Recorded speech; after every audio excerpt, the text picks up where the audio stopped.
you ready for the incredible sound of classic rock? No? Good, because now it's time for Visiting the Village.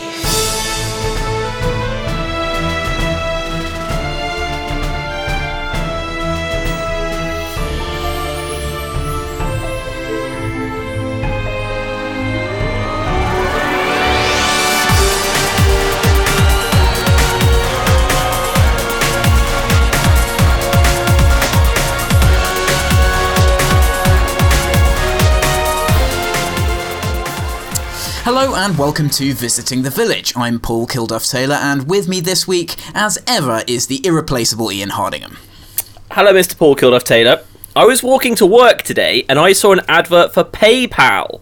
And this really confused me because I wasn't sure what it was asking me to do with PayPal. It was just telling me to buy things with PayPal for Christmas. So I was confused by that. Let's get out of this dungeon. It's the top story. Cards are the big new trend in video games, according to Luke Plunkett. In a piece for Kotaku, he talks about how they are at the heart of many of this year's biggest releases, from value-added bits of bigger games such as Gwent in The Witcher 3, Ultimate Team in FIFA and Madden, and the Expedition cards from Tomb Raider, which we talked about last week, to games based entirely around cards such as Hearthstone. Ian Hardingham, why all the cards? Well, these are all kind of different kinds of cards. I'm not sort of totally sure about whether they're all part of one whole or whether they're just different concepts. Obviously, Hearthstone is the successor to Magic in a lot of ways, and it makes sense that would be a card game. Ultimate Team is trying to riff off, collectible sticker cards. Yeah. And there are lots of little card games in bigger games. For me, the biggest thing about cards and card games is they kind of signal a more lean, tighter game thing. And they also kind of signal more fun, funnily enough, than traditional video games, which is a bit weird.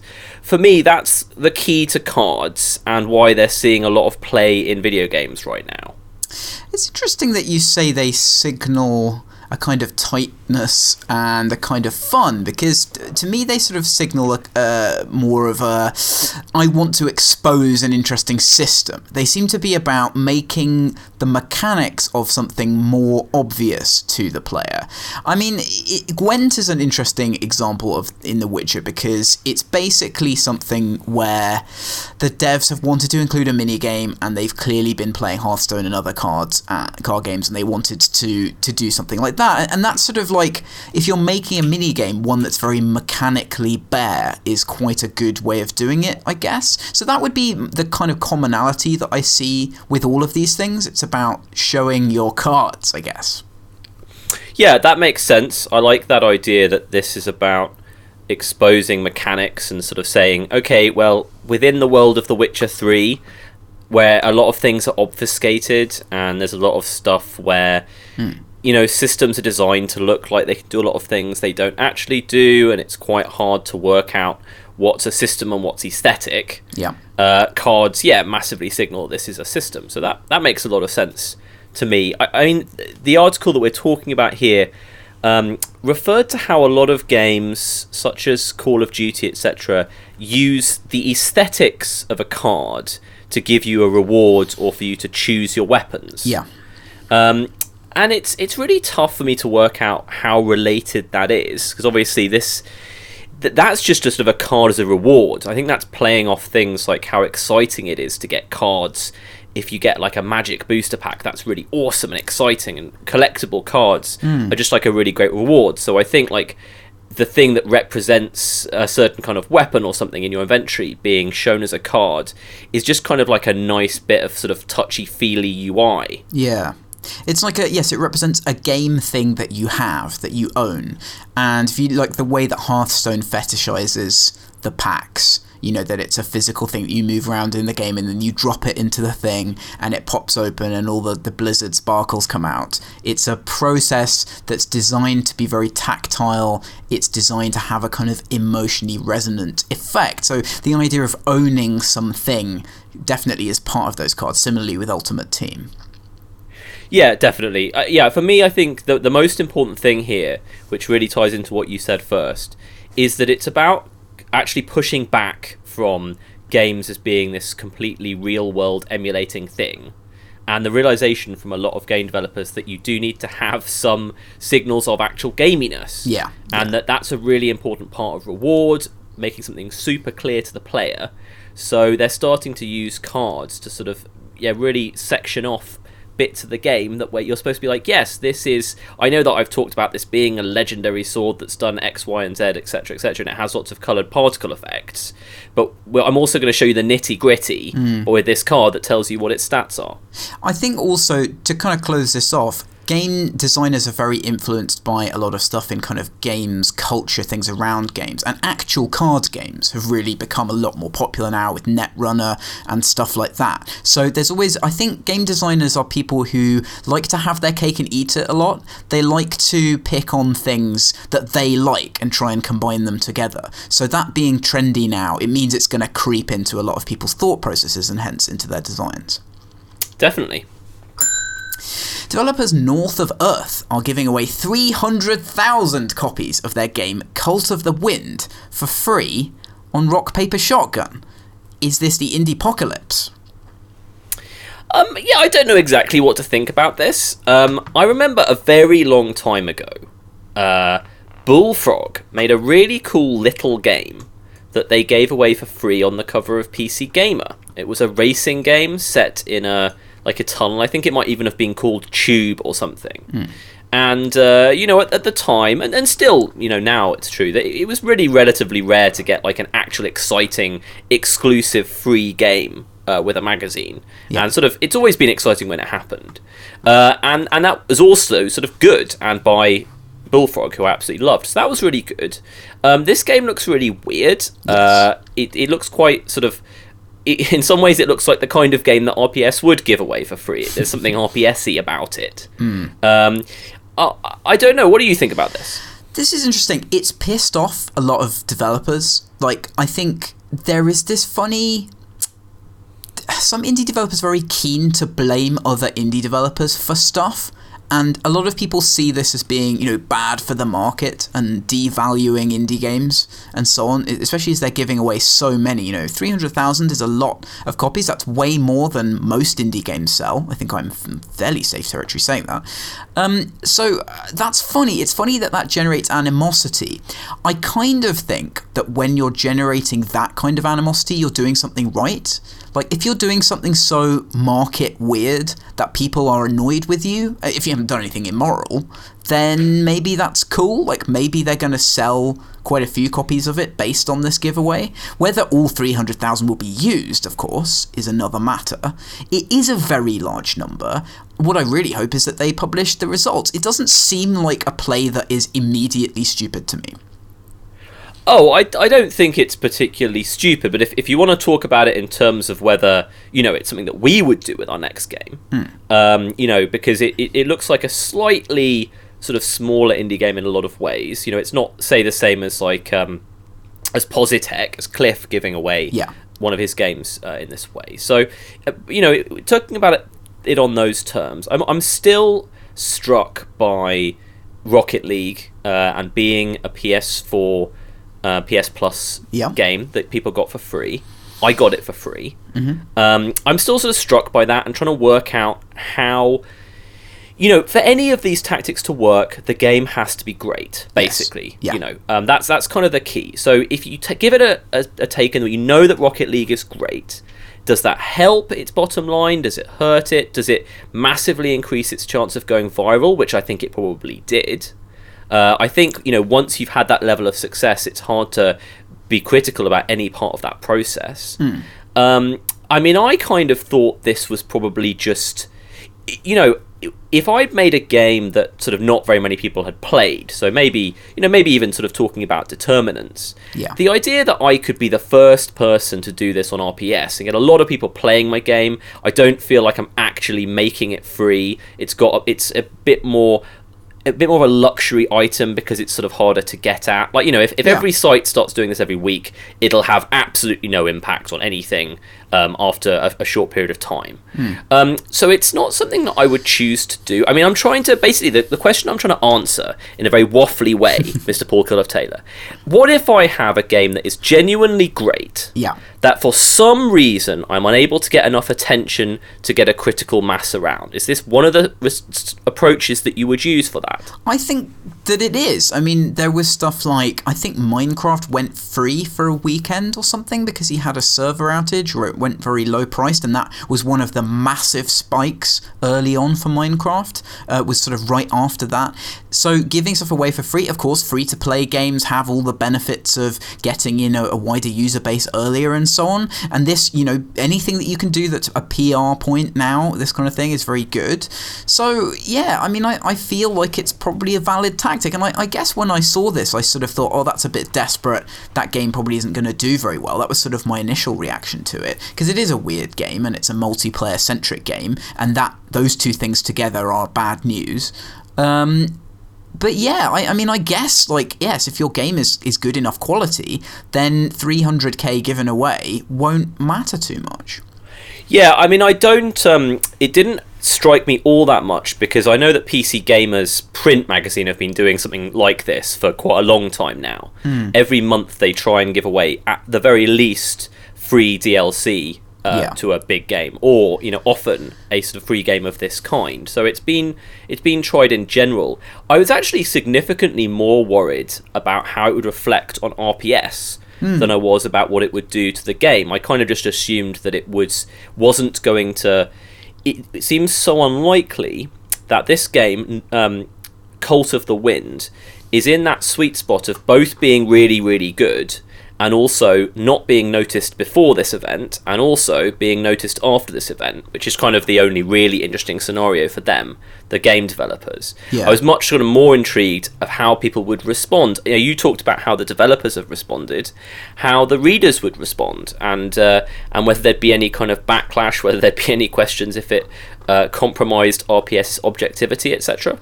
Yeah, and people complaining about the fact you have to make a Facebook account. You have to do something with Facebook to get the key, and you always get into that logistical problem as well. I mean, I don't think it's bad for RPS, to be honest. Giving away a sort of slightly funny game is fine. It's not going to reflect too badly on them. It's not going to cause any weird expectations and so on. I think that's okay. I mean, I think they're doing a Hail Mary. They're probably saying, hey, RPS probably wouldn't do anything for us other than give us a news post anyway, so we'll just do this. That's fine. Yeah, it seems okay. I mean, you have to handle these things well. I don't think it's going to hurt anyone. Yeah, fair enough. PC Gamer have published an analysis of the random elements in Hearthstone. Semi-professional player Shevek believes that having cards with random effects and damage does not eliminate skill at all. Instead, it means that players have to know how to play the probabilities rather than working on counters to specific cards. Now, this is odd because he starts off saying that, and then he moves on to talking about randomness in general and seems to conflate the two things, which I'm sure we'll discuss. So, what are your thoughts on the rise of RNGesus? Right, so that question is a little bit unclear, so I'm just going to talk about Hearthstone to start with. I wasn't really sort of very taken with this article in general, all the stuff that this guy had to say. Now, what he's responding to is a big criticism at Hearthstone. Hearthstone has a lot of cards that have randomized effects, which is basically not true in Magic. It's very rare in Magic. Magic has a card where you can flip a coin, and if it's heads you get 5 health, and if it's tails you lose 5. But they're very rare in Magic. And a lot of people don't like this. And I'm not sure I particularly like it when it comes to this being in a CCG. But I think Shevek is defending sort of the wrong aspect of this. CCGs are incredibly randomized because of the fact that you shuffle your deck. That's the core form of randomness in these games. It means that no matter how well you design your deck, you're still very much at the mercy of the draw. The fact that Hearthstone chooses to add this other random stuff onto it as a kind of flavour of card, I think it's basically sort of more to do with people's taste than anything else. I don't particularly like it because, as people who've played the games I've designed won't be surprised at all to hear, I like stuff to be very clear when you're making an action, what's going to happen. And having a card that does something really interesting half the time and doesn't do anything at all half the other time is kind of boring, especially when it's so hard to get the cards that you want in the first place because of the draw. So I wasn't really intrigued by either the criticism, which is basically to me just quite subjective, or the defense, which just seemed quite bollocks. So this, yeah, I had some problems with this as well. I think I want to start by saying, like, I understand the difficulty of writing this kind of thing very well, because he's done something which I consider a flaw in my own writing, which is he tries to tackle everything at once using this topic as a jumping off point. And I think it would be interesting to focus just on the idea you talked about, cards having random effects, or on, you know, the nature of randomness in card games with the deck and how that works in Hearthstone, or on the need to understand decks and play them correctly. Now, there's three different things, and he kind of swims around between them in quite a vague way, which is, you know, I mean, it's an interesting piece, but it sort of makes it a bit difficult. So I think one of the big problems with Hearthstone really is something that we've talked about before, which is the fact that you don't know when you're executing something well or badly. And he makes that point in this with two specific cards, that there's an order that you should pretty much always play them in, and a new player might accidentally get that wrong, and it would be really obvious because, you know, there's common sense application there, and the game doesn't tell you that because it's based around reinforcing this kind of happy new player thing where you sort of keep having good stuff happening even if you're blundering through a bit, and that's really interesting. That's key to some of Blizzard's design philosophy with some of their newer stuff with Heroes of the Storm and this. It's like when you're a new player, it's kind of okay to just really not know what you're doing and do things that seem generally sensible, whereas in their other games, like StarCraft, it isn't. If you do that, you will die straight away. So my problem with Hearthstone is still this thing, I think he calls it reinforcement from the client or something. He has quite a good phrase for it. It's like you get all of this kind of positive reinforcement, but you don't have any way of actually learning the game in a meaningful way. Yeah, I completely agree. This is definitely the most interesting thing to come out of this article, and I do want to explore it. So yeah, to just basically reiterate what you're saying, the point here is the idea that when you have something that's meant to be super accessible, you lose the ability to give useful feedback to get people out of the initial noob phase into the mid-level phase. And he used Counter-Strike as an example of a game that's the opposite, where it's immediately obvious what you have to do to improve, but that's mainly because you keep on losing because it's not particularly accessible. So I can definitely buy the idea that these things are, you know, somewhat mutually exclusive. And when I think about designing tutorials, I actually have the same kind of issue, because I always want people to see the systems really early on because it's attractive to see the kind of things that you could be learning, but you also want to have all this positive feedback early on. You don't want to swamp people. I think that the idea that Hearthstone has this especially badly is really interesting. It was surprising to me, but kind of makes sense when I look at it. You know, it starts off and it's just a game where you play cards and they do cool things, and then it kind of at some point really upsets people because it starts just feeling random. There's this horrible period, it appears to me, and you've talked about this, after you've been playing for a few hours, you get to this thing where it appears to you that nothing you're doing is making any difference to whether you lose or win. I think this could be a serious problem for Hearthstone, or, you know, maybe not serious, but like medium serious. And I feel like there are obviously ways you could deal with that. I think having some single player tutorial that you can do at that time, or I don't know, you have some kind of new teaching method would be good. But yeah, I'm kind of intrigued by the idea that this is going to be a systemic problem for Blizzard because of how accessible they want to make these new games. There's a tipping point in almost every competitive game where you stop playing for fun and you start playing to win. Is basically the only way I can describe it. And in almost every competitive game right now, that point involves research. So it involves going away from the game and watching videos, reading guides, copying decks in Hearthstone, learning builds in StarCraft, or practicing mechanics in a fighting game. There's a point where you have to stop playing against other people and do something else. And I feel like that is delaying that point is quite good commercially. So in Rocket League, that point comes very late because it's so much fun just moving around in the car and doing stuff that you almost don't want to get better, that you just want to play the game. So I really understand why people are designing to delay that point. but maybe that has some negative consequences. Like, as you say, it doesn't really show why the game's interesting, and in Hearthstone's case, it means you can't learn it easily.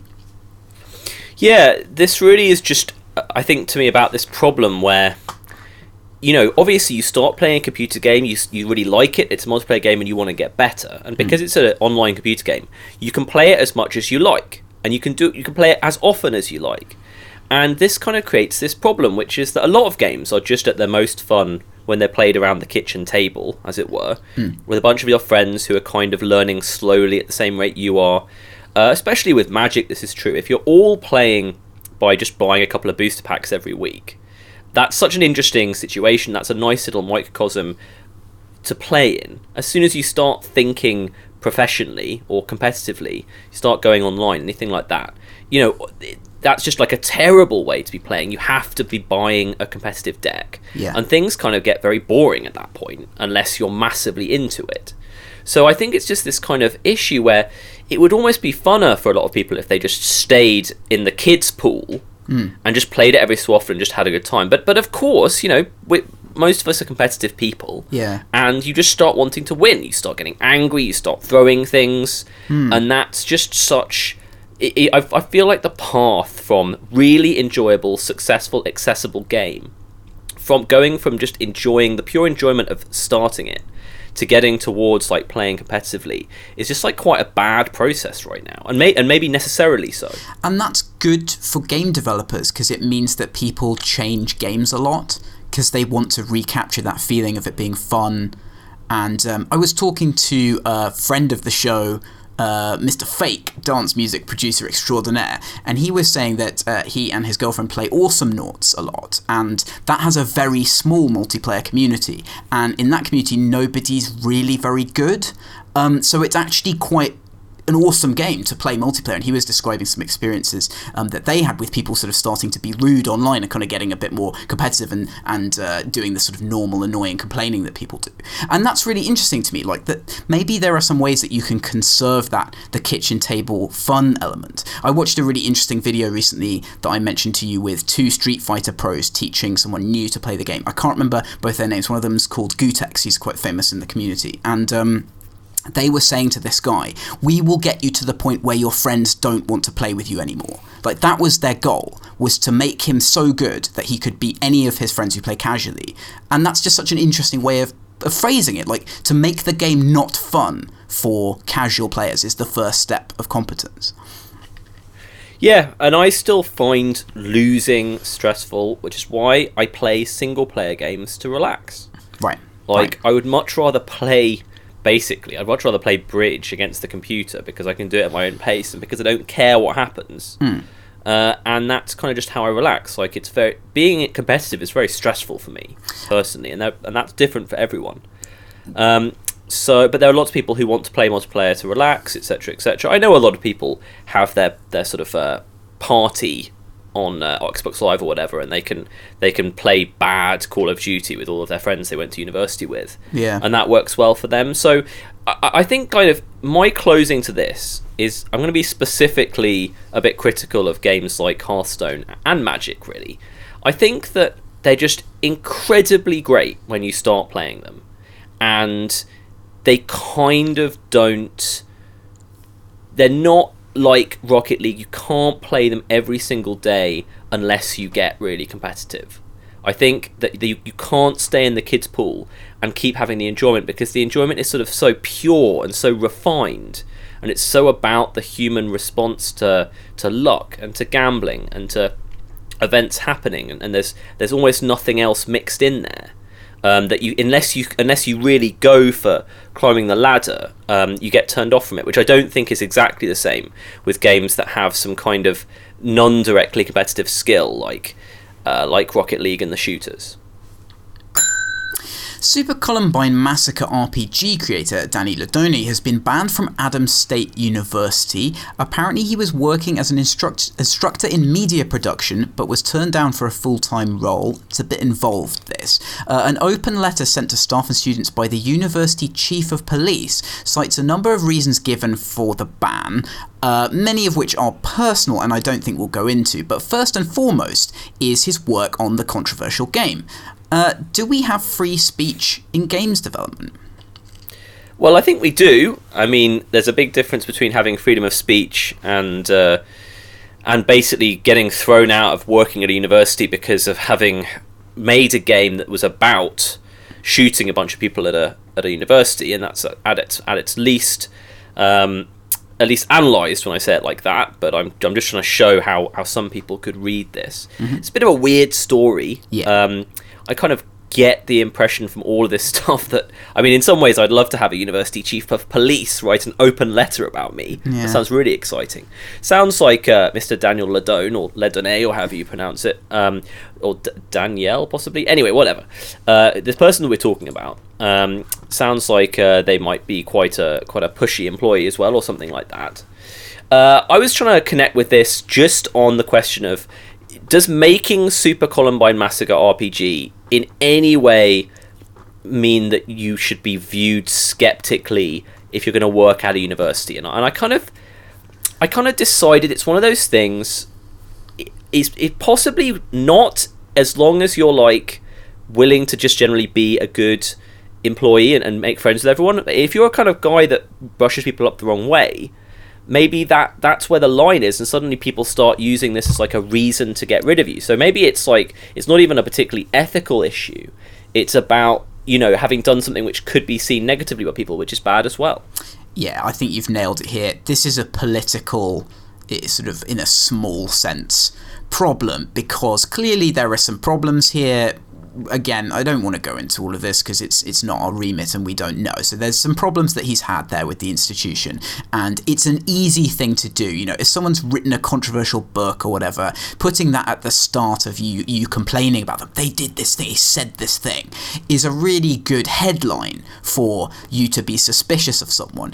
And, you know, actually that makes me really sad. It makes me sad that we're still in the state now, culturally, where if you make some controversial art that's very... I mean, this game was hugely impactful when it came out. I was talking about it to someone recently because I don't think it's sort of remembered enough. It was one of the early indie games, in fact, of this wave of indie games. And it generated a huge response. There's a documentary about it, which is very interesting. It really challenged people who were doing game awards at the time, like whether it should be allowed in the awards. It was a genuinely provocative work. So it does depress me that if you're going to go out on a limb and do something that has very difficult content, and I think this makes intelligent comment about a very difficult subject, then it can really bite you, you know, later on, practically. Yeah, I think an American university is actually quite a difficult place for the faculty to be treated in an open way to do with controversial art they've created. Which in some ways seems to me a little different to English universities. Like not a huge amount different, but it feels a little bit like some institutions here might embrace someone who has some controversial work in a slightly different way. I think so. But that's a very casual observation by myself. I come into contact with an awful lot of things that American universities do because I'm such a fan of college football and somewhat a fan of college basketball. So I'm always seeing the kind of the weirdly public-facing and commercial side of these colleges, and there does seem to be an awful lot of small p politics that goes on in them. I think you are completely right that this is actually a game that's been forgotten, that shouldn't have been forgotten. In some ways, it's one of the more perfect political games because it is allowing you to simulate the people who did this absolutely terrible thing. So on one side of the coin, it's basically saying, well, you can go into the school and you can reenact this, which obviously a lot of people find extremely offensive. But obviously the idea is that you empathise while doing that, and you try and understand just what an incredible thing this was to have done, and just feel much worse about it having happened. Yeah. And certainly the idea is not to make more people go and shoot kids in college campuses. I think that it's extremely unlikely that anyone would have that reaction to this piece of art. So I completely agree. I think it's like an almost perfect controversial game, and it should be name dropped a lot more.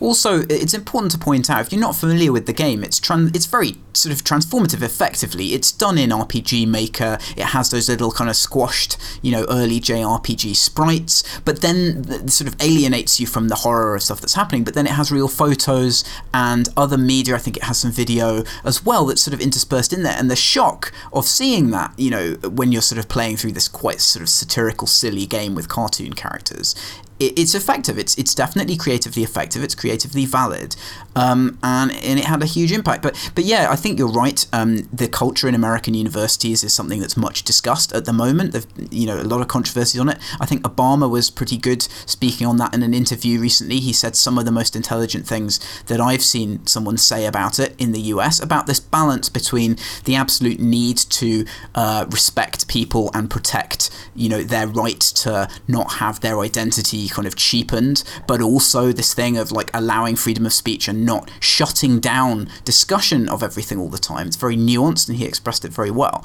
So this is it's interesting to see a game at the forefront of those discussions. So I guess, to be more positive from where I was before, having a game raised in this way is probably actually good for the development of games in general.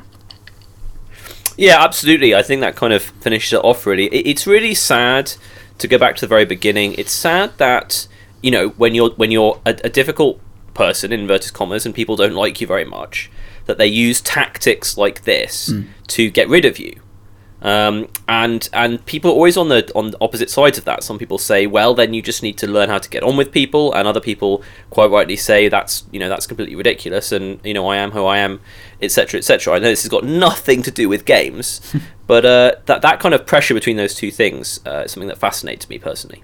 Right, and you see that a lot with creative people, because creative people are generally unreasonable in at least some ways, at least ideologically, because to create something you have to think, well, I know better, my ideas are different and more interesting, and they're so interesting, I'm going to spend loads of time and effort creating them. So someone like that, who's going to make really interesting work like he has done, do we then expect them to integrate well into everything else? Maybe we don't, but yeah, it is interesting. But again, I think it's good that people who create games are being viewed in this way as artists effectively, and we need to sort of deal with the consequences of that, as we do with all art.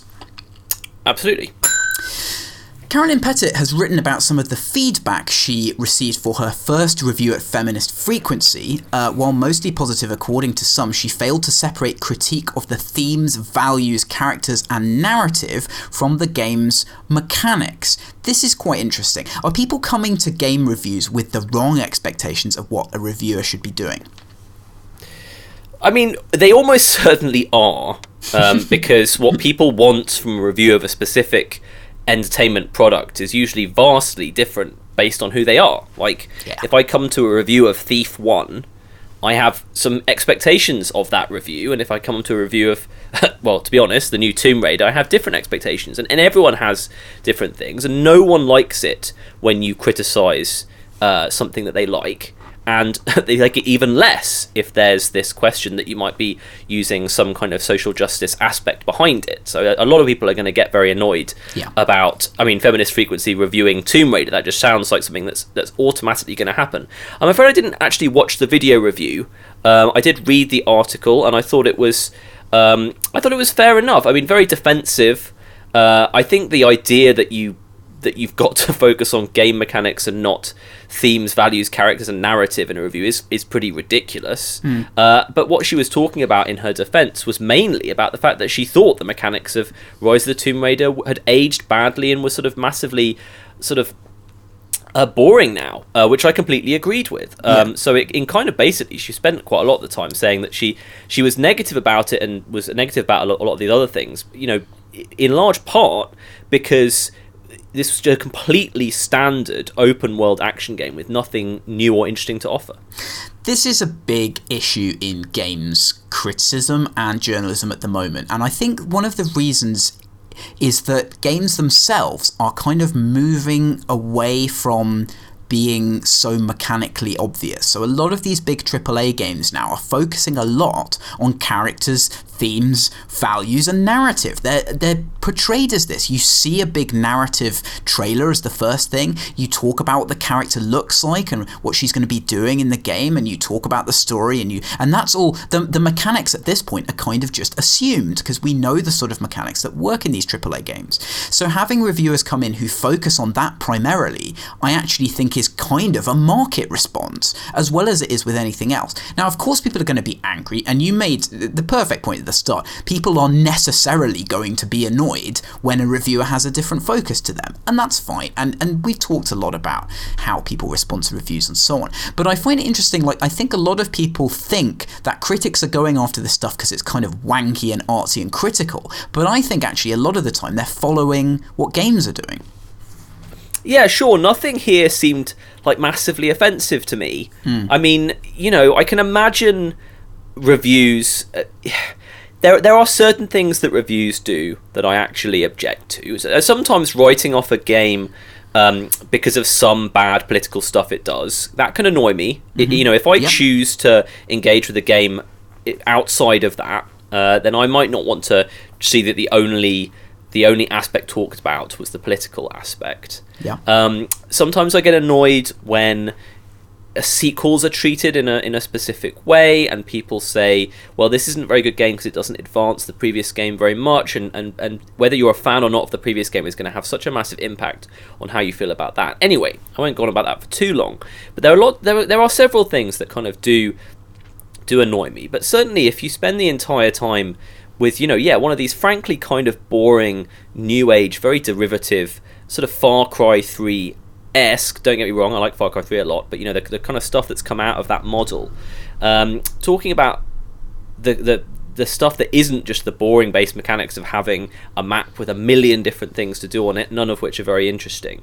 It seems perfectly fine to me. I had no idea that Feminist Frequency was starting to do reviews. That's cool. I mean, I like, you know, it's funny because directly after reading this article, I went to IGN to read something else for a later part of this show, and I clicked on a review of a game I'd never heard of and found that it wasn't a review of a game because it's IGN. They review TV episodes as well. Right. Yes. And I was just kind of reminded about how different IGN are to Eurogamer, to RPS, to Indeed Feminist Frequency. So it's nice to have all these different voices because kind of like sometimes it's nice to just go and not be thinking about the graphics as much as other stuff. Totally. And I think we talked about this on the show where you weren't there. Anita Sarkeesian did a review of Assassin's Creed which focused mostly, in fact almost entirely, on the characters, and a lot of it was her praising the characterization, which is a response by her to a lot of feedback that she's had where, you know, most of the things are kind of in the vein of some traditional feminist media criticism which just looks like complaining the whole time, but here she is flagging up stuff that writers and developers have done well, and it was actually really positive and interesting, especially for me as someone who has to come up with these characters and write them, to see what people think is good, what people think is interesting, and actually agreeing with a lot of it, going, well, that is good, that does look interesting.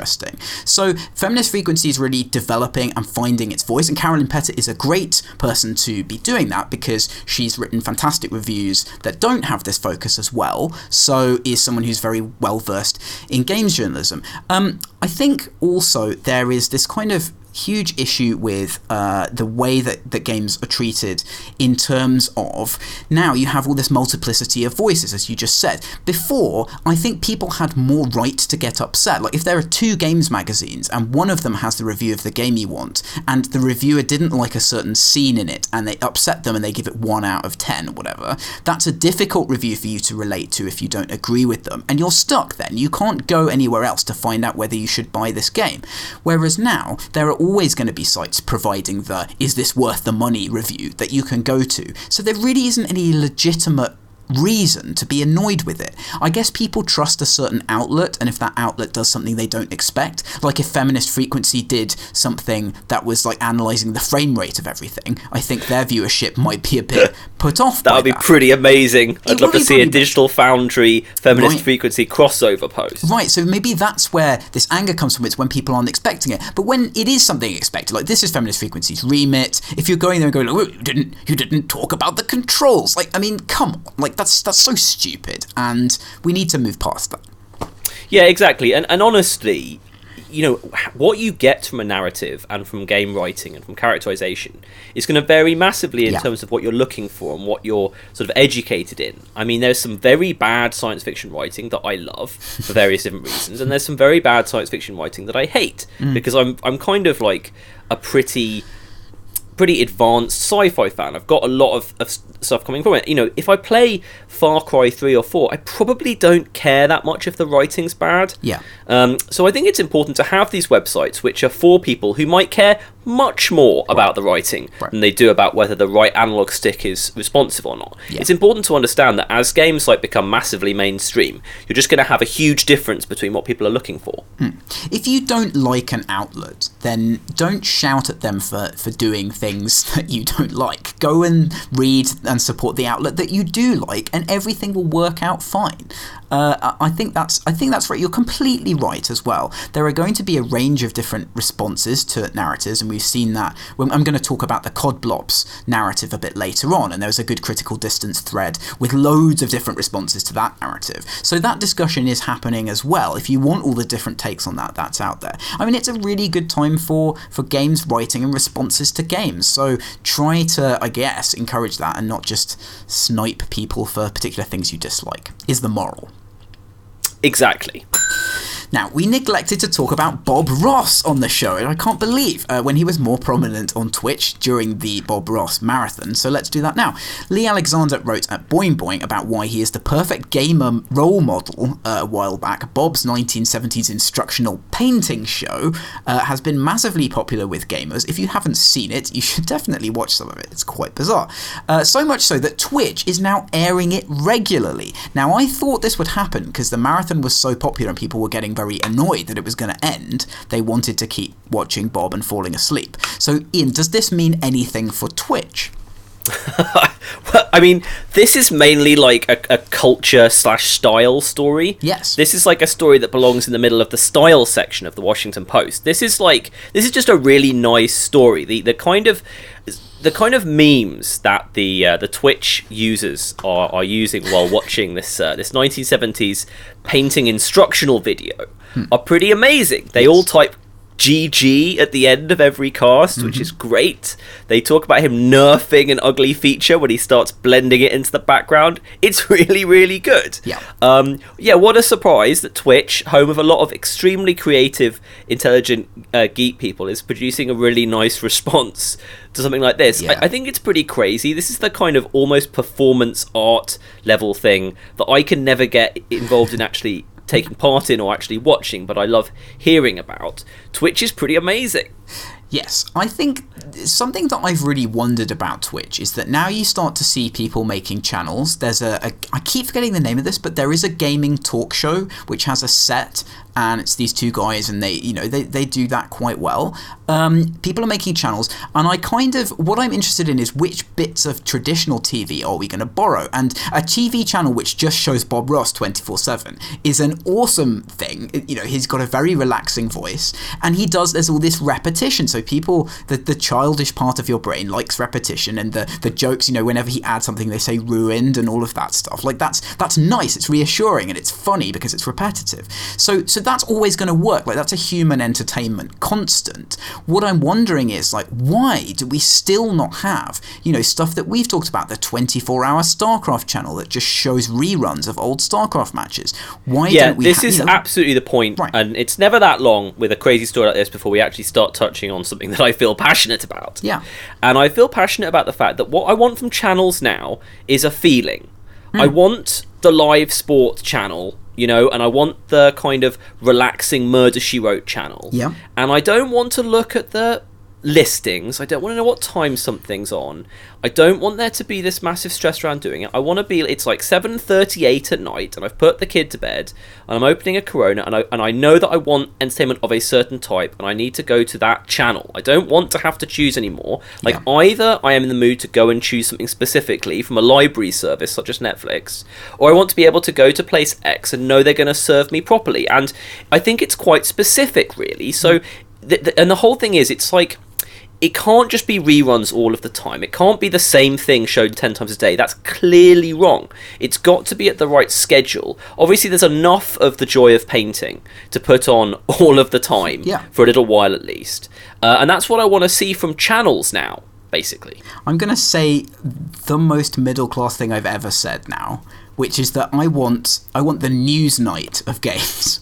I want, like, magazine shows that are kind of a bit pretentious and a bit highbrow that I can just tune in. You know, I know, like, if it's roughly the same time, I can put on the BBC and it'll be the news, and then it'll be Newsnight, and then it'll be some cultural nonsense after that. Like, that is a good run for me of, like, 2 or 3 hours. I mean, like, yeah. Basically, the two kinds of things which are basically served by this already are sports and news. Those are the two things that actually have dedicated channels. You take like BBC News or Sky News 24, you take ESPN, and those are basically doing for those 2 things the kind of thing I'm talking about. Now, I personally wouldn't ever relax watching a thing about games because it's just going to stress me out because games are sort of stressful to me. Certainly hearing about what's going on in games is not the kind of thing I want to do to relax. Sure. But you know, there are lots of different sensations that I want to have, and radio and podcasts do it better. They're kind of sort of more relaxing to interact with, and you can get the right kind of thing. I think magazine shows to do with games would be really cool. Yes. Good.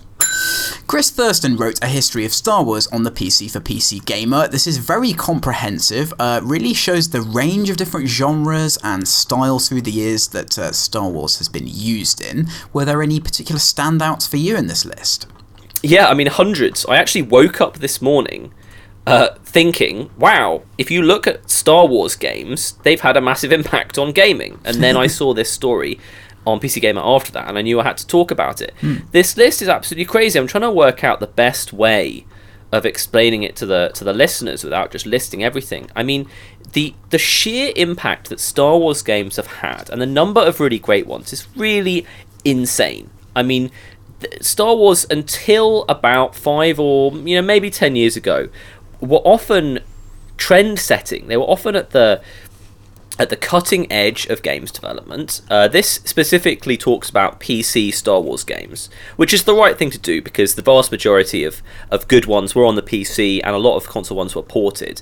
There are some pretty bad ones, but you have to look at games like Star Wars Dark Forces, which was, I believe, a build engine game that really pushed forward first-person shooters, and then actually Jedi Knight did the same. Yep. I was reminded about Jedi Knight 2, which has a bit near the beginning, and this is a story I've told before on the podcast, probably a long time ago, a bit near the beginning where you basically fight a boss character and you're supposed to die. But I didn't know that, so I kept quick loading as soon as I died, and I literally, it was only after I'd completely given up 3 hours later that I found that it switched to a cutscene, and that I was able to progress by dying, which is pretty amazing. There are some great RTSs. I don't want people to forget about Star Wars Yoda Stories its partner Indiana Jones Desktop Adventures, because those were roguelikes. They were randomly generated roguelike games, casual ones, and they were absolutely brilliant. And an amazing piece of Star Wars trivia here. In Yoda Stories, it is one of only 2 times that LucasArts have made a joke about how much Han Solo looks like Indiana Jones, which is a great piece of trivia. There's a huge number of stuff. Like, this is just a great thing to just look back on and reflect how many great Star Wars games there have been. Yes, this is really lovely. Yeah, go to PC Gamer and read this. I think, you've got stuff like X-Wing as well, which is kind of genre-defining, like a completely new kind of game. Genre-creating and defining at the same time, pretty much. Right, yeah. And then you've got KOTOR and those games, and then you've got the MMOs, and like you say, the strategy games. There's a 4X game in there.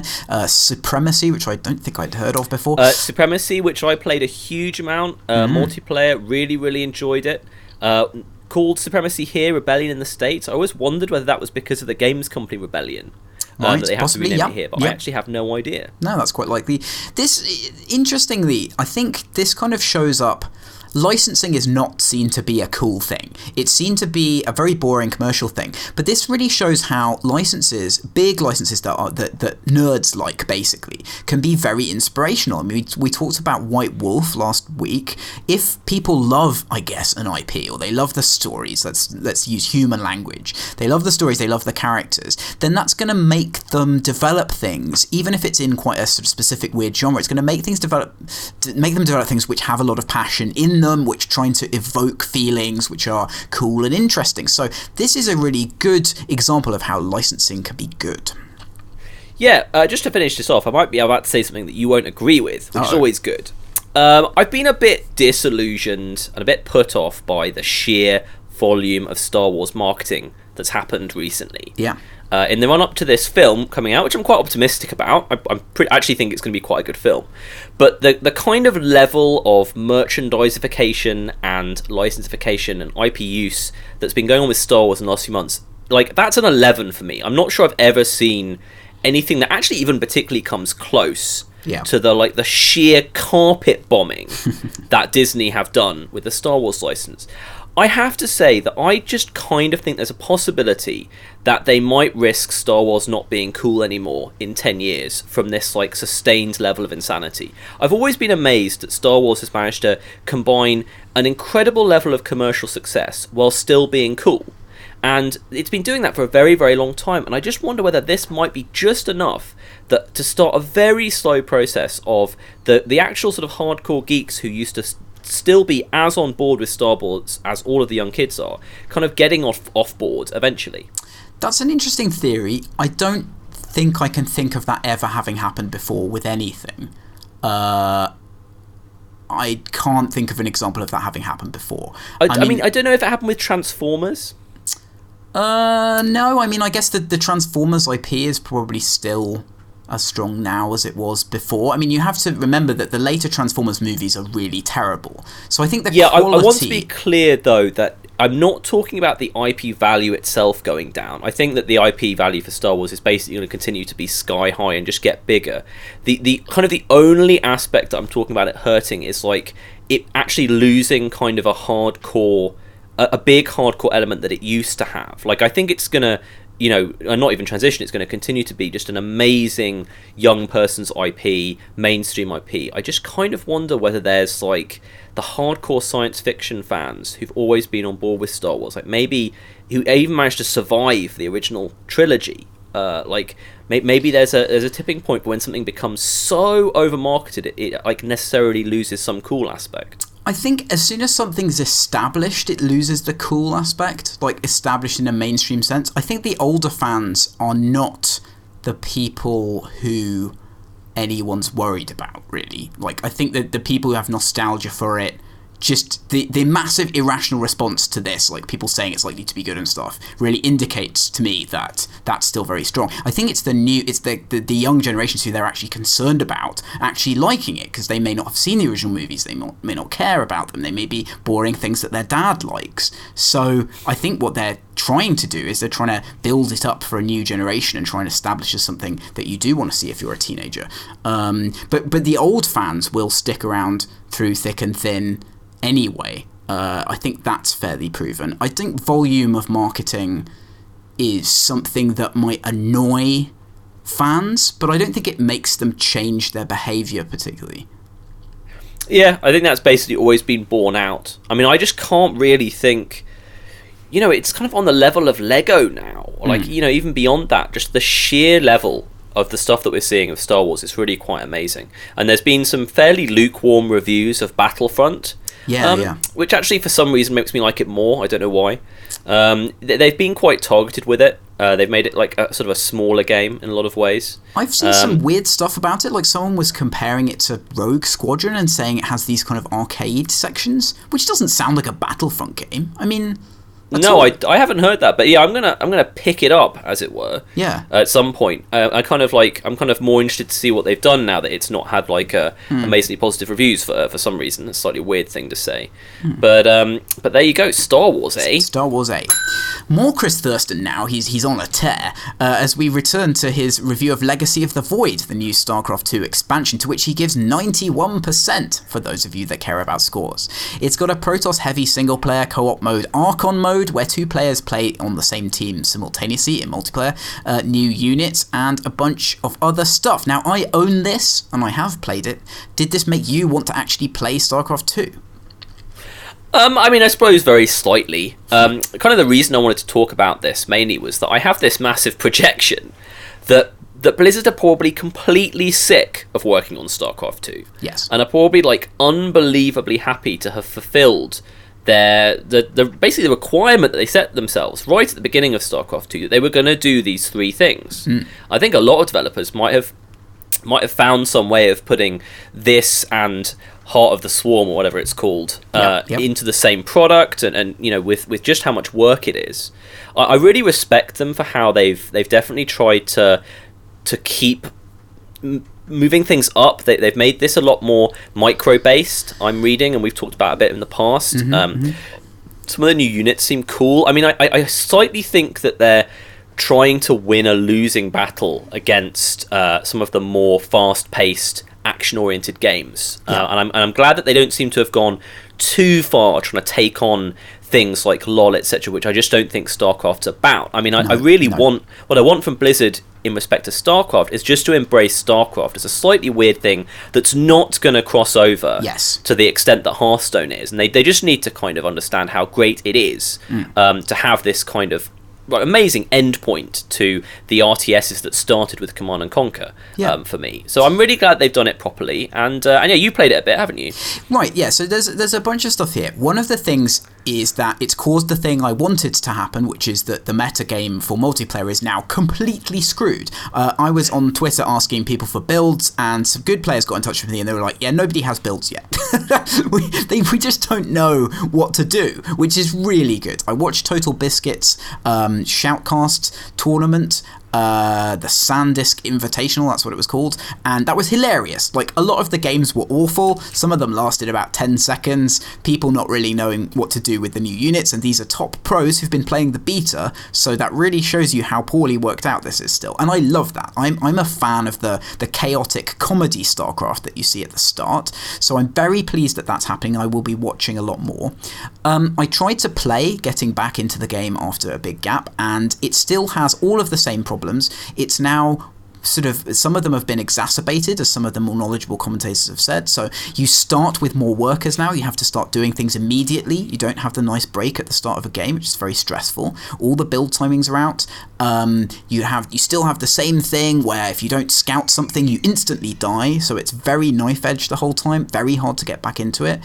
So yeah, like you say, they've just embraced what it is. Sales wise, this did the same amount as Heart of the Swarm did in 2 days. In 3 days, I believe it was 1.1 million units. So it crazily commercially successful again. So although we're sort of saying maybe, you know, they're making some compromises to sort of finish this off and do it as a boxed product and everything, it's still been exactly what they wanted, which is kind of a reliable cash cow in some ways. It's not the big ticket play of getting a brilliant MOBA working. It's the solid, reliable, we've got our fan base and we're serving them play, and that has worked big time. Absolutely. I'm really glad it's still successful. I have some like subjective issues with how Blizzard present some of their newer games. Again, it just doesn't really work for me. But I really, really respect StarCraft 2. I think it's an awesome game. It's the first game I watched being played competitively on a TV. Yes. And I have a lot of time for it. I kind of loved playing StarCraft 1 multiplayer, sometimes with you even. Yes. And it harkens back to a time when I liked playing RTSs, which alas, I definitely don't anymore. But I have a lot of nostalgia for it, and I'm really glad it's there. Yes. And I kind of really hope there's a division of Blizzard that keeps making more hardcore stuff, that just isn't just trying to make something that every single person on the planet is going to play. And I know it's a bit harsh because it's not like they're making Farmville, all that kind of stuff. But, you know, they're still one of the original great PC developers, and they're kind of not making games for me anymore. Yeah. That's just something I have to get used to as I get older, but, you know, I still kind of want to see it. Well, yeah, Overwatch is an interesting one because I've been very down on it, and I said it looked stupid and lots of things. I was very negative about it, but it's pay once, so it's not free to play, which is a massive surprise for everyone. And people are saying it's quite a quirky shooter that does some sort of interesting stuff on its own. So they are kind of still have this eye on the hardcore market. I think Blizzard take their community extremely seriously, despite the whinging of said community. They do actually listen a lot. So it's interesting to see, like, especially, yeah, like you said, there's a bit more micro in this. There are some more sort of caster units that you have to juggle with. So they do kind of take some risks on the side of making things a bit more hardcore. Will we see Warcraft 4? Who knows? Blizzard. I had a Twitter conversation with Tale of Tales today, maker of Sunset and the Path, among others, which started with their following tweet. It's easy to get frustrated by how swiftly retro games collect millions in funding, while essential explorative work is ignored by most. What do you think about how experimental games work takes place and its relationship to commercial games and how it should be funded? Yeah, I'm not sort of super sympathetic about this. I understand it's frustrating when other things make money and you don't. I understand that. But, like, experimental stuff has never made very much money until it's crossed over and made a commercial product. I mean, you know, Dear Esther seems to me like a game that very early on would have seemed like a very explorative, experimental piece of work that managed to become commercial when it was released at the right time. I mean, it's still there's still a pressure here between the fundamental fact of success being to do with whether you can get enough people to want to spend money on something. I mean, you know, I kind of not super into the idea of kickstarting this stuff either. There's something about that bothers me, and maybe I'll work through that therapeutically by talking to you about it. I really like Tale of Tales. Yeah, me too. I'd like them to do better, but that's kind of how I feel about this right now. So their arguments were, I mean, I made some of those points to them about the fact that, well, generally experimental work does not make money, and has never really done so in any field. And things like Arts Council funding, I think, is important and should happen. We've talked about that before. So state funding of art which can't have a commercial basis, I think, is important. They talked a lot about patronage. So they basically believe that they're using Kickstarter for patronage rather than as a commercial venture. They talked about the rich exploiting the poor and how that's a faction of art. So experimental creators are expected to create for nothing, and then commercial people come in and take their ideas and exploit them without paying them. That's their point of view on that. Goodness me, right. And I thought that was all interesting, but I've seen this so many times in different fields. I mean, I have experience in music where I've done experimental music and more, I guess, what I'd call commercial music. And a lot of the experimental creators have this very antagonistic relationship to pop forms and to commercial forms. They say, why is this successful when my important work isn't successful? And I've always found that very odd, and I've never been able to really empathize with it. Oh, I mean, it's just, I'm sorry, but it's completely ridiculous. Like, you know, it's fine for you to make up a metric that isn't, you know, do 50,000 people really like this? It's fine for you to say that your stuff is more important because of something else, despite the fact that only 20 people like it. That's fine, but the thing is that money is to do with how many people like it. And that's just kind of the way things work. And Art Council grants are kind of like the anti to that, because they really kind of want to find things that are just kind of interesting and a bit offbeat to give money to. And that's cool. I mean, I don't want to give off the impression that I'm, you know, super into the belief that if something makes money that it is automatically creatively valid, and if it doesn't, then it automatically isn't. That's not my point about this at all. My point about this is, if you need money to do what you're doing professionally, then my approach to that would be to try and find a way of making that commercial. Yeah. And I totally understand why some people disagree with that, but that is something that I strongly hold, and I tend to be less of a person that rails against how things are, and more of a person who tries to work within the boundaries of what is. That's kind of how I want to run my life. And just like anyone who has a particular belief along those lines of that type, you tend to get irritated with people who do things the other way. So again, this is all very subjective, and I'm not saying there's anything objective about that, but that's how I feel about this kind of stuff. And I also, just specifically about Kickstarter, I just kind of object to people complaining about not getting money on Kickstarter. It really actually kind of pisses me off a little bit. I think that, if people who are established are finding difficulty making money on Kickstarter, then I kind of think that they should have made sure they keep some money back from their previous successes to make the thing that they need to make now.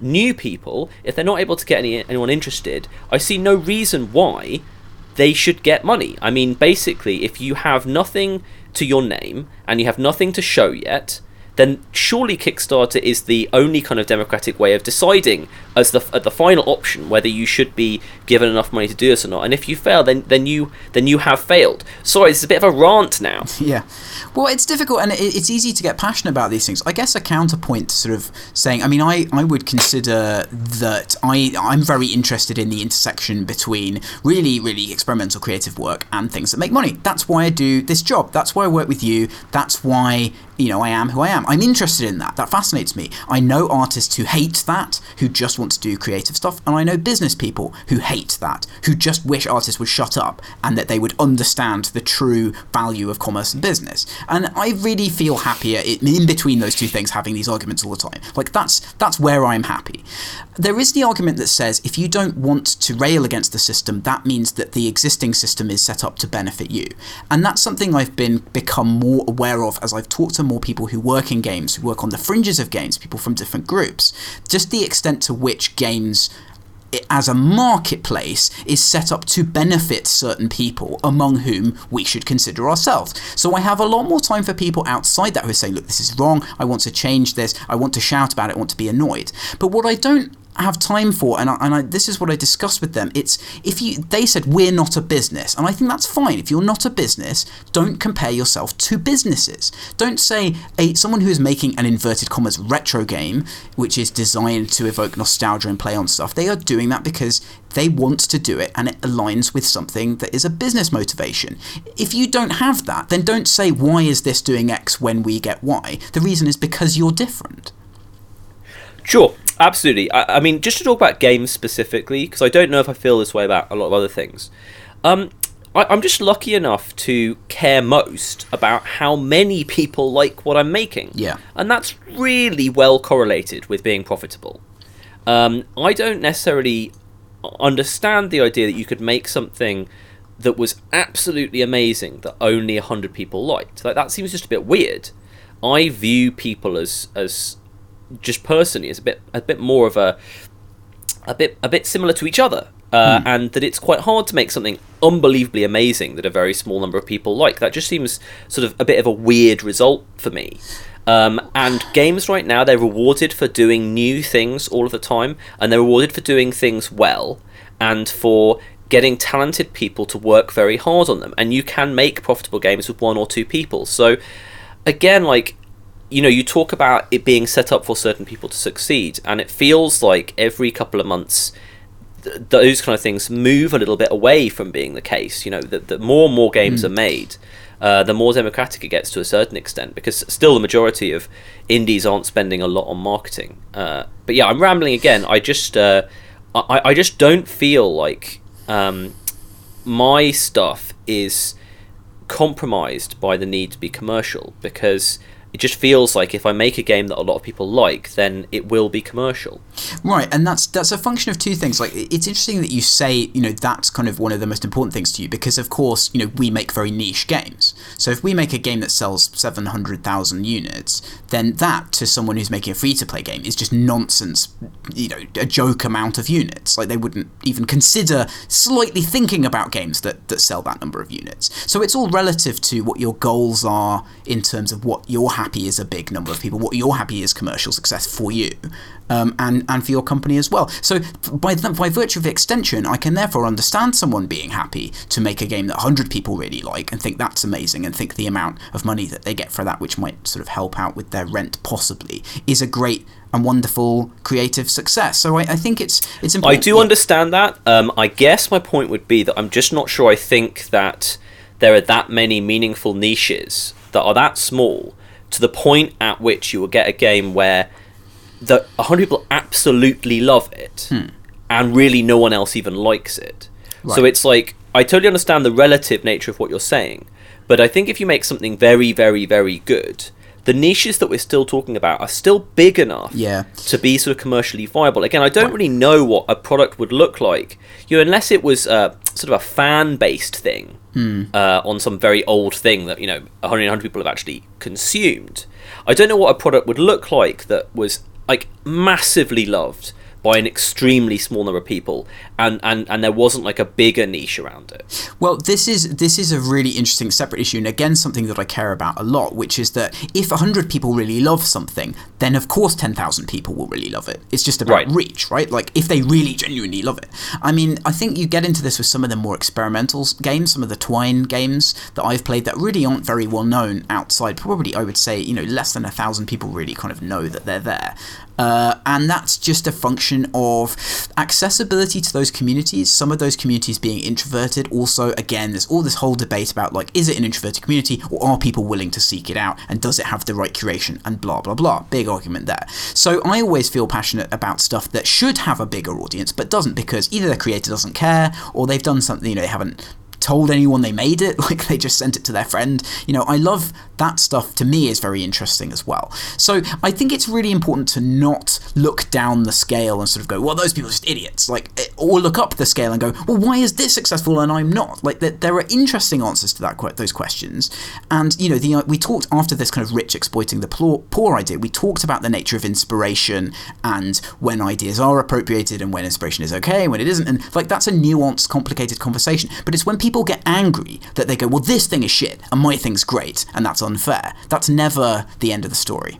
Yeah, absolutely. It's much, much more useful to try and work out why your thing is failing than why something else is succeeding. It's just absolutely pointless to look at things that are succeeding and sort of both rail against them, but also to try and work out why. I mean, it'll often lead you to sort of making bad assumptions about how your game is very good, but it's just niche or other people don't understand. In my experience, if people don't like your game, it's usually because there's something wrong with it. Right. And if you spend all of that energy trying to work out what that is and fixing it, and not being massively stubborn about your values, then you get somewhere. So yeah. Anyway, Tale of Tales are awesome, and it was fun arguing with them, and you should look at their Kickstarter for their new thing, which is a very interesting and unusual sort of game-like experience that I think should get funded, so go and check that out.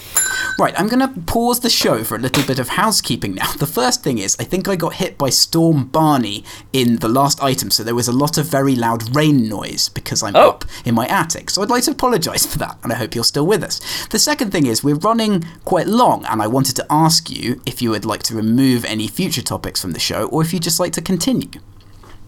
Me, I'm fine. I've got no particular time thing here, and I hope that you're not getting killed by Hurricane Barney. Hurricane Barney, I think, has left me alone, so there we go. That's the end of the housekeeping. Right, we're both playing open world games at the moment. You're playing Fallout 4 and I'm playing Red Dead Redemption. We should talk about them in general. We've got a couple of specific Fallout things in the list to talk about as well, so why don't you kick off with some Fallout? Yeah, again, as I said last week, I'm a huge fan of Bethesda's in general. I like their games. I think it's a massive event when they come out. I really, really, really, really, really, really, really hate the combat in Fallout 4. I absolutely hate it. It's not as much that VATS is now somewhat real-time. That's not the main problem. The main problem is how often you're put against creatures that are huge bullet sponges. I just find it massively stressful. It puts me in a weird mood, and I absolutely hate it. So I'm now playing Fallout 4, not doing any combat, trying to do completely stealth and just like exploring, which is great. Like I came across this very weird area where basically this robot was in charge of this mall, and it was saying like it was expecting me to be the new supervisor, and it said, do you have your papers? And I didn't have my papers, so it attacked me and I died.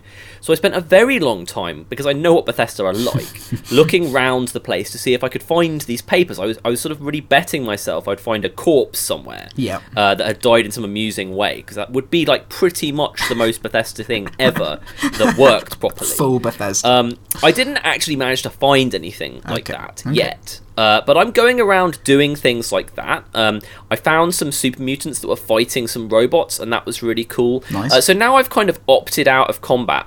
I'm really enjoying it. I mean, I have to say, I kind of still think that it's a mid-80s game. I think it's got loads of problems.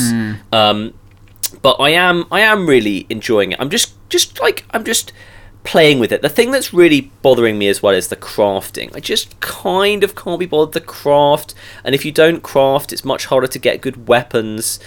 So I'm just kind of like, I'm having a bit of a mixed relationship with it. It's nice playing it on the console, blah blah blah blah blah. Okay, well that's interesting. Let's talk quickly about this dialogue mod that was on RPS. So someone's modded the game. So I believe normal dialogue, you just have sort of generic choices for what you're going to say, right? You have categories. Yeah, it's actually quite nice. It's done the thing which I don't suppose you'd even call modern much anymore, but sort of the Mass Effect style thing of you sort of choosing an option that vaguely represents what you're going to say, but then being sort of somewhat surprised by what your character says. It's actually a massive improvement over previous Bethesda titles, that it has like a somewhat nice camera work while you're having discussions. It's much better than Oblivion's like insane sort of just person in the middle of the camera looking weird thing. That's actually a nice thing, but yes, that's right. So they've now exposed the full text of what you say every time, and this is so interesting because it's a difficult decision for devs to get this right. I mean, I still kind of massively hate dialogue trees, but we've been talking about ways to make kind of player dialogue fun, and I think I like seeing the full text of what you're going to say, and I don't kind of, for me, there's not that much reward of like a funny writer's response to the cue of, okay, I have to leave now. Like, that seems a bit gimmicky to me. Like, I'd rather read the funny response and choose it because it's funny. Yeah, I basically agree. I mean, to be honest, that I think the reason why they didn't do this in the actual game is because this is the first game they've made that has voice acting for the player. And I think they probably understood that if you could see what it was about to say, you just get completely bored of then hearing him say it. Okay, yeah. So that kind of smacks slightly of a bad decision being made, sort of because they're throwing bad money after good in some ways. I mean, I have to say, I find conversations in these games pretty boring, certainly the aspect of what you're saying. Like, I don't for a minute imagine it's important whether I choose the sarcastic option or whatever. Like, I find it massively boring. I'd much rather just be listening to what the other guy has to say. And actually, I really, really hate choosing what to say. It's such a boring thing to do, because I'm either in the mode where I want to hear everything that the other thing has to say, or I'm in the mood where I want to hear absolutely nothing. And having to, like, decide what I'm gonna say next is like one of the worst decisions ever. So I'm kind of really against that. Well, that's why in FS1, where we knew that dialogue wasn't going to have any impact on anything, I made the protagonist literally silent. Like, and that's good, because I wanted the focus to be on the other characters, and again, not on this thing, like you say, of it distracting. Like, you just want to move it on, so you're just saying any old thing, and whenever you're kind of skipping a system because it's boring, it's not a good system. So I wish more people would do that. Absolutely. It ends up just being like 99% of the time just like randomly aesthetic. The thing that you saw that I'd done in the game we're currently working on today, the idea is that any time you have a dialogue option in that system, it's going to be specifically tied to something very meaningfully being chosen by you, so hopefully really different. Right, I'm going to talk about Red Dead Redemption a little bit now. So I've taken a big step, which is I'm going to try and play some of the classic 360 era games that I missed out on. And this is going quite well. I've actually kind of found a bit of time to do it, and I'm sort of relaxing doing that. And Red Dead Redemption is really interesting. The opening of it is so different from any other open world game I've played. Like, you have this really big scope to it, but because it's the Wild West, it's not cluttered up with loads of crap. So there's just a small, interesting setup settlement, and then you go all the way out to this ranch. You meet an interesting character there and have some interaction with her and do some stuff and learn to ride a horse. And then you kind of set up to go to the hub, and it takes a really, really long time to travel to places. And when you're traveling, you see interesting stuff happening on the road, and that means you don't need a lot of random encounters. You can just have a few cool ones. And it's quite difficult to go off the roads, which is fine, again works in lore. I'm really surprised, like, having played GTA 5 recently, going back to this, just how different the design ethos is in this game and how much more interesting it is. Absolutely. I'm a really big fan of Red Dead Redemption.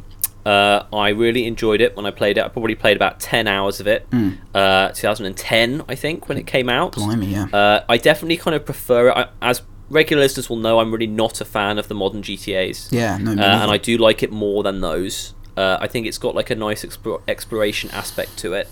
I kind of... The only thing I really sort of thought about it that was negative is that by far the best thing about GTAs is the driving. And I was like okay with the horse riding. I wasn't kind of totally on board with it.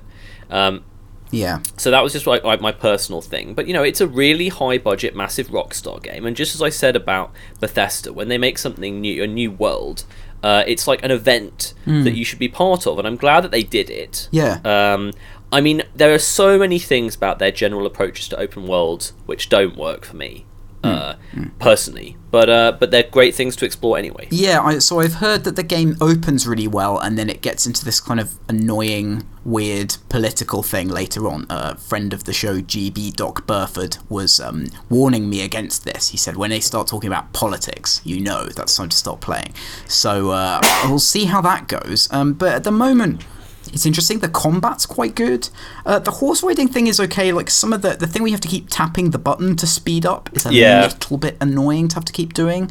But then the horse the general horse maintenance speed is okay. Like, at the moment, I'm just enjoying riding around and doing stuff. I'm sure that will get boring. But yeah, it's cool. I saw a guy being chased by a load of really tiny coyotes. And I saved him from them, and then he just ran off, which he was scared of my gun, so that was good. I was expecting him to give me a side quest. He just didn't care. He just wanted to leave. So I enjoyed that.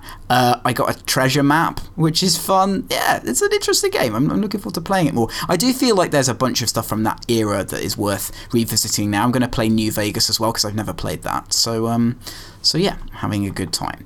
Right. That's cool. Yeah, New Vegas is a massive win. Ding. We're going to do this next week as well, but I'll announce it now. So we're giving away a brilliant book, which is Keith Stewart's Mega Drive book from Read Only Memory. This is a massive coffee table book. It's got loads of pictures in it. It's about the history of the Mega Drive and classic Mega Drive games. Read Only Memory are absolutely fantastic publisher. I suggest you go to their site and check out their stuff. This competition is going to be for UK listeners only because of all the wonderful competition rules around the world. So we'll be announcing the winner in 2 shows' time. And the way that you enter the competition is that you email me at paul@mode7games.com with your best 16-bit era memories or a story about 16-bit era gaming that I can read out on the show. So not too long, something that I can fit into a segment that might be funny or interesting or emotional or evocative to read out. And as I said, you will have until the day before the show in 2 weeks' time. We'll give you the exact date next week to do that. And yes, so go and check out their books, and we hope we get lots of interesting entries for that. I'll be a bit surprised since we're quite a long way into the show if we get any now, but I'll be happy if people have listened this far. So there you go. That's the end of that. Now, do we have an Ian's Magic Corner this week?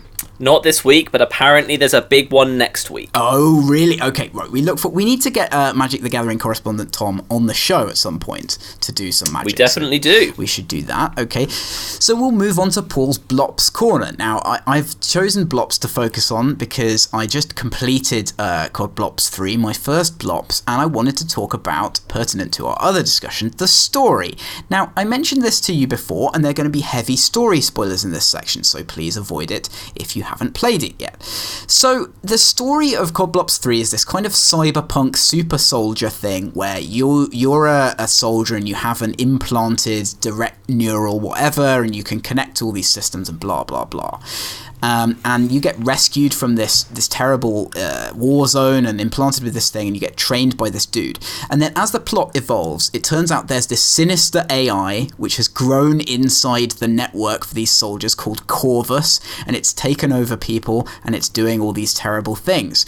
And that leads you into this plot where you can go into people's minds with your Vulcan mind meld, and you get all kinds of surreal, weird stuff happening. So you fight on these giant floating islands, then you're in World War II and you have to do a big World War II section. You end up chasing this thing into this church where you have to battle a giant tank that then explodes and turns into a robot that looks like the robot from Ghost in the Shell. Immediately after that, you fight some zombies that are on fire in a house. And then a giant tree appears, and then you fight inside the tree, and then the last bit is you in someone else's mind running around while all the world falls apart in this frozen landscape, fighting again a different tree, and then going in underground and burning these giant beating hearts. And then at the end, your character walks out of this building all confused, and someone says, "What's your name?" And you say, "My name's Taylor," which is the name of a different character in like one of the antagonists, and then the game ends. So what was really intriguing to me about this is that you've got this you've got to the point now where these games have retread the same ground so much that they've just gone completely batshit with the story and just thrown absolutely everything at it. And I was actually surprised by it. It was kind of compelling. It was like a really bad movie, a really bad like mainstream blockbuster movie, where at some point it's just become unhinged and gone really wrong, and then it starts to become interesting. So that surprised me. People have said they've retread some story elements from Blops in the past, but I think this is the first synthesis of this insanity. Do you have any reaction? I don't have much reaction. I mean, that is pretty crazy. Yes. And does make me more likely to want to play the game, although I don't really want to play it on the PS4 because it's a shooter. You shouldn't play it. So I might play it on the PC, and I'm just kind of still dubious I'm going to get anywhere near as far as you have with it. Yeah. It sounds pretty great. Like I'm kind of glad that it's science fiction now. Yeah. And it's not like super straight-faced war as it was for so many games. But that's cool. I mean, science fiction is like pretty mainstream, as we all know. Like big science fiction blockbuster movies make an awful lot of money. They do. It just doesn't feel like it does it for me. But those stories that you have just said about what happens at the end is pretty amazing. I forgot there's a bit where you're in someone's mind and you walk along and the path kind of falls up under your feet like the beginner's guide, and then there's just a baby in the pilot of a plane, and you have to like press square to pick up the baby, and you pick it up and it looks really weird like a video game baby should look, and then the world dissolves and something else happens. It's really just like the similarities of those sections to actually experimental stuff like the beginner's guide. I feel like there's this weird dialogue there because those things were always predicated as sort of anti-shooters, and now shooters themselves are so linear and so roller coastery that they actually become a lot like those walking simulator games, the very things that they're opposed to. Very odd. Yes, indeed. There we go. That's enough of that. Now it's time to move back in time to the games that were released this week in 2005. Thanks to Eurogamer and producer Jimmy, as ever, for formatting these. And we begin with SpongeBob. This is a cavalcade of amazing idiocy. Yes. Just to prepare you, listeners. I'm aware of this. I've been warned as well. So let's begin with SpongeBob SquarePants Lights Camera Pants on the Xbox, PS2, GameCube, PC, GBA. If you're going to have a licensed SpongeBob game, that's one of the best names you could have gone for, I think. I concur. Shrek Super Slam on the Xbox, PS2, GameCube, DS, and GBA. That sounds like a Shrek wrestling game. It does sound exactly like that. I'm going to do my usual stealth Google to try and figure out whether that's the case. It's a 3D multiplayer fighting game. Oh my goodness. I really wonder if this... Is this like Smash Brothers with Shrek in it? I'm frantically trying to see this. Oh, I can only see cutscenes. No, it's boring. It looks a little bit more like what was that game on the Dreamcast? Power Stone. It's like a third. It's like an isometric one-on-one fighting game. Yeah. What? This looks amazing. We should get a copy of this. It looks absolutely amazing, and it does look a bit Okay. like Smash as well. Well, I'm really obsessed with that now. Okay, Shadow the Hedgehog on the Xbox, PS2, and GameCube. One of the only games I reviewed. I reviewed it as an interview thing for Games Master magazine, and I did not get the job. And it's one of the worst games I've ever played. So there you are. James Bond 007 from Russia with Love on the Xbox, PS2, and GameCube. Did you play this? No, I didn't. I'm kind of. I always have like a little. It's amazing when you see GameCube games. You know, I know this is 2005 and everything, and that's when GameCube games came out. But I'm still kind of. It seems weird to see it up there with PS2 and Xbox. Anyway, I have nothing useful to say about this. The GameCube was a hive of bizarre things. Call of Duty 2 Big Red 1 on the Xbox, PS2, and GameCube. Come on now. Battlefield 2 Modern Combat on the Xbox and PS2. I was not involved with this kind of game at that point. I don't think you were either, really. No, and I wonder how long this is after it came out on the PC. Right, yes. Capcom Classics Collection. We should have a special sound effect that we play when there's an arcade collection. Hawk! Yeah. Xbox and PS2. Tony Hawk's American Skateland on the DS and GBA. That was the mobile SK8 Land. SK8 Land. I believe people enjoyed that, actually. It was some weird mobile adaptation of the old Tony Hawk's. Yeah, 4 out of 5, says Metacritic. Well. LMA Manager 2006. I must confess, I don't know what the LMA is. Do you know what the LMA is? It's a soccer thing, Soccer but I thing? don't know what it actually stands for. Oh, okay. LMA Manager. The Eurogamer did not like it. They gave it 2. Kaido Racer on the PS2. So many weird racing games. I'm not familiar with Kaido Racer. Soul Calibur 3 on the PS2. Now, we're both big Soul Calibur 2 fans, but I think we'd kind of fallen out of love with Soul Calibur at that point. Soul Calibur 3 wasn't very good, I believe. Yeah, I had one of them on the Xbox 360, but basically no. I loved the first one, obviously, on the Dreamcast. Played many a multiplayer match of that locally, but no, none of the sequels. Ratchet Gladiator, which sounds like a kind of society it girl who goes to a lot of clubs and then fights in the evenings. But it is in fact Ratchet and Clank 4.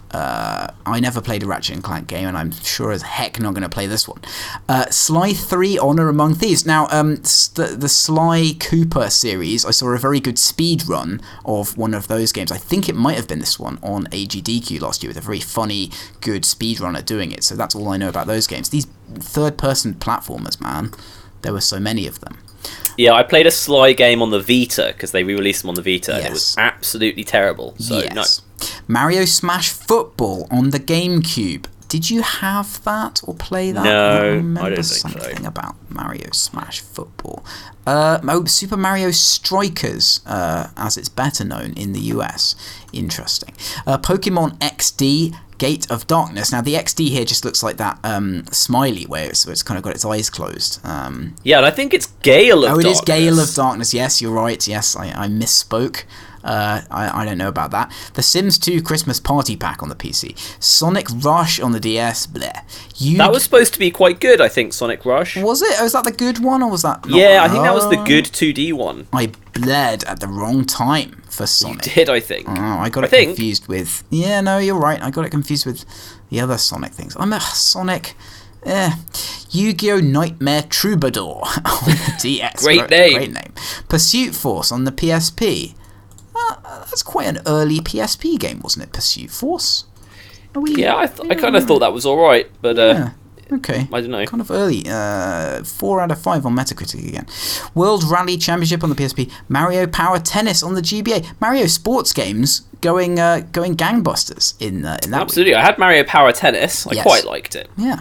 Well, that was a good week for games, 2005, and as usual, we catapult ourselves, screaming and flailing, into the present day for the top 10 UK Steam games. Now, in preparation for this segment, producer Jimmy sent me a message on IRC lamenting the fact that games are appearing multiple times in the top 10 and saying, should we extend it to include more games? But I said, no, we're going to stick with the top 10 for now. And if it's good enough for Steam, it's good enough for us, Well, Jimmy. exactly. So number 10 is Fallout 4 Season Pass. Number 9 is The Crew Wild Run. Now, which is a DLC for The Crew. I didn't know The Crew was that popular. I thought it was kind of a failure. Yeah, I didn't either, but yeah, this would appear to imply otherwise. I know, it really would. So DLC doing that well is a thing. Assassin's Creed Syndicate at number 8. Life is Feudal, Your Own, at 40% off. Like, what? Hang on. What? So Life is Feudal, I'm aware of that, but I don't know what Life is Feudal, Your Own is. So this is another one of these sandbox games. It's a medieval one. It's just subtitled Your Own? Yeah, that's its subtitle, that's right. Life is Feudal, Your Own. It's a pretty strange name. Guys, come on. Like, there's a really good picture of a man fighting a bear with a pole if you go onto the Steam page and just click on that. That's your visual accompaniment for this. Number 6 is Assassin's Creed Syndicate. Number 5 is Grand Theft Auto 5. Number 4 is Call of Duty Registered Trademark Black Ops 3. Number 3 is Counter-Strike Global Offensive. Number 2 is Football Manager 2016. Go Miles. Number 1 is Fallout 4. Well, that's a boring top 10 apart from Life is Feudal, Your Own, which we'll pay closer attention to and never play because we let's face it, we're not going to play any of these survival games we talk about playing. We're just not going to do it. I'm afraid not. That's the end of that. And now it's on to your listener questions. And a serious one from Mason Turner first. And he asked any advice on getting started with games writing journalism. And you're clearly best to handle this one. Absolutely. I advise you not get involved with it at all. That's not good advice. Started with games writing journalism. So I started as a freelance writer on music tech magazines, which are a bit less competitive than games magazines. And the way I got started was I emailed the editor and said, would you like me to write for you? And he said yes, despite having done no writing previously.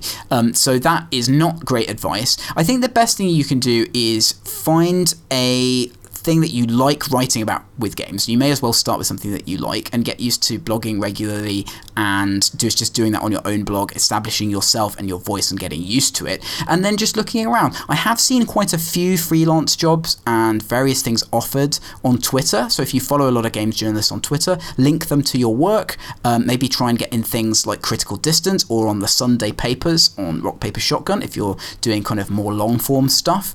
But yeah, I actually think that it's quite a good time to get into games writing. There's a lot of sites changing around their remit. There's new sites starting up, like Playboy are doing some really good game stuff now. So yeah, find a good thing that you want to write about and go for those opportunities and be very persistent, and you'll get somewhere with it. It's just really about cultivating what you can do. Playboy. There you go. Goodness me. Playboy, really good. They did a really good feature on Dropsy the Clown recently. Awesome. He says also, if that's too dull, your pick for most adorable animal in games. That's pretty difficult. I'm gonna go Jazz Jackrabbit, pretty amazing. Pretty adorable. I'm gonna go with the Oddballs, which were from that series we talked about with the dogs and cats with a Z on the PC. The Oddballs, they had a thing that I liked, which was like a big fuzzy thing with a horn and funny eyes. Boner Man says, would you rather have teeth for pubes or pubes for teeth? I would rather not have to answer this terrible question. I'm gonna go with teeth for pubes, because if you have pubes for teeth, it would be really hard to chew food. So I think that's kind of an obvious one, Boner Man. You could have worked that one out yourself. Toby Pinder says, given the recent and perennial controversies with shady third-party key sources, is there anything you as a developer would like to see platform holders change to harden against shrinkage? Easy. Or is this just a systemic cost of business? Okay, interesting. I think Steam have been trying some stuff to stop key reselling, just some kind of boring technical stuff. I don't want to see timed keys, although I could be persuaded on that. I think there could be a limit to when you have to activate a key that wouldn't be too punitive, that might stop some reselling. I don't want to see any measures brought in for this that are overly punitive to customers. Like, if it's not going to stop it and it's just going to be bad, it's going to be like DRM. So we've got to avoid DRM like things at all costs. It may just be a cost of business now. Yeah, my only real advice is that everyone should read your excellent article on the subject, Yes. which is available. Where is it available? It's on my Medium. So if you look That's for right. Mode 7 games on Medium, you can find that. Nelson from Video Games and the Bible says, what would a good game development simulator look like? Manhunt, but with bugs instead of prison guards? Well, be interesting. I think it would look like virtual pool, but just with an infinitely large pool table and no queue. Do you have any input on this? I actually have no input on that. Good. Julius Howe asks, what is the best one? And he then answered his own question and said it was the 3DO. So we don't need to answer that one. Okay. Alex Connolly says, Commandos 2, Men of Courage, 2001's best game? Discuss, regardless of answer. Now, 2001, I haven't done any research. I'm going to go Google games released in... I mistyped release. Well, 2001, well, you, Phil. I doubt it. I mean, I like Commandos 2, but it wasn't really up my alley, so I'm unlikely... Unless 2001 was an epically bad year, I'm unlikely to vote for it there. I was always more of a Hidden and Dangerous fan than a Commandos fan. Yes. RuneScape was released in 2001. No. Dude, Tribes 2 was released in 2001. Well, that'll be it then. That's where we've done that. That's the end of that. Tribes Good. 2. We've got no television and film lounge area this week, so we'll save that for another occasion. Yes, do enter the competition. Mail me your 16-bit era stories to paul@mode7games.com, and I will assimilate them, and perhaps you will win the book. That's enough. We hope you had a good time. We'll see you next week. See you next week. Goodbye. Bye. That's it, children. Time for bed. Don't forget to pay us a visit at www.visitingthevillage.com.